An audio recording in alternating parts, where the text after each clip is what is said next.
After this, Jesus went around in Galilee. He did not want to go about in Judea because the Jewish leaders there were looking for a way to kill him. But when the Jewish festival of Tabernacles was near, Jesus' brothers said to him, "Leave Galilee and go to Judea, so that your disciples there may see the works you do. No one who wants to become a public figure acts in secret. Since you are doing these things, show yourself to the world."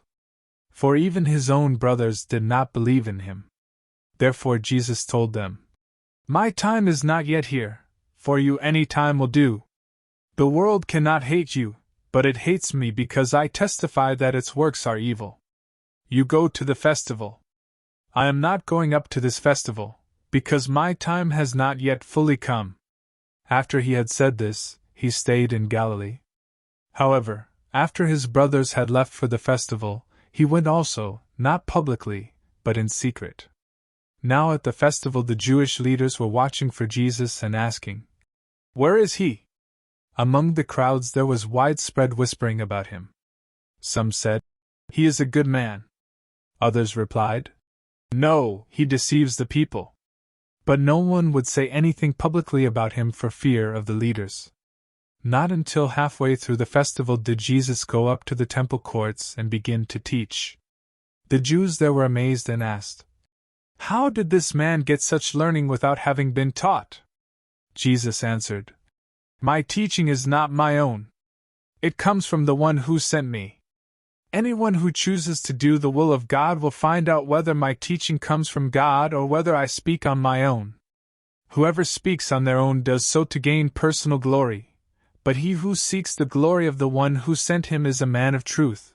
There is nothing false about him. Has not Moses given you the law? Yet not one of you keeps the law. Why are you trying to kill me? You are demon-possessed." The crowd answered, "Who is trying to kill you?" Jesus said to them, "I did one miracle, and you are all amazed. Yet because Moses gave you circumcision, though actually it did not come from Moses, but from the patriarchs, you circumcise a boy on the Sabbath. Now if a boy can be circumcised on the Sabbath so that the law of Moses may not be broken, why are you angry with me for healing a man's whole body on the Sabbath? Stop judging by mere appearances, but instead judge correctly." At that point some of the people of Jerusalem began to ask, "Isn't this the man they are trying to kill? Here he is, speaking publicly, and they are not saying a word to him. Have the authorities really concluded that he is the Messiah? But we know where this man is from. When the Messiah comes, no one will know where he is from." Then Jesus, still teaching in the temple courts, cried out, "Yes, you know me, and you know where I am from. I am not here on my own authority, but he who sent me is true. You do not know him, but I know him because I am from him and he sent me." At this they tried to seize him, but no one laid a hand on him, because his hour had not yet come. Still, many in the crowd believed in him.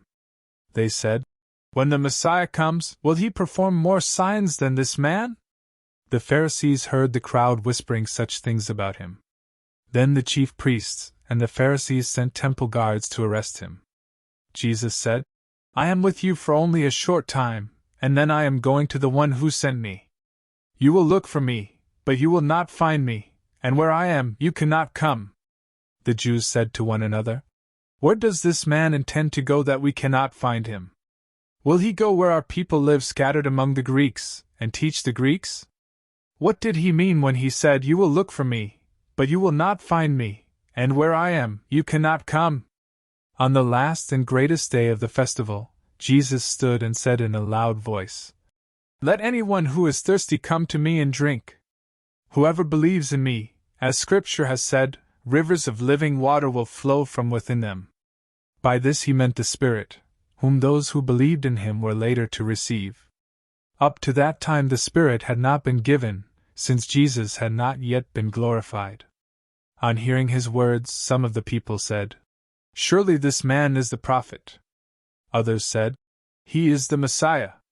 Still others asked, "How can the Messiah come from Galilee? Does not Scripture say that the Messiah will come from David's descendants and from Bethlehem, the town where David lived?" Thus the people were divided because of Jesus. Some wanted to seize him, but no one laid a hand on him. Finally, the temple guards went back to the chief priests and the Pharisees, who asked them, "Why didn't you bring him in? No one ever spoke the way this man does." The guards replied, "You mean he has deceived you also?" The Pharisees retorted, "Have any of the rulers or of the Pharisees believed in him?" "No. But this mob that knows nothing of the law, there is a curse on them." Nicodemus, who had gone to Jesus earlier and who was one of their own number, asked, "Does our law condemn a man without first hearing him to find out what he has been doing?" They replied, "Are you from Galilee too? Look into it, and you will find that a prophet does not come out of Galilee." Then they all went home.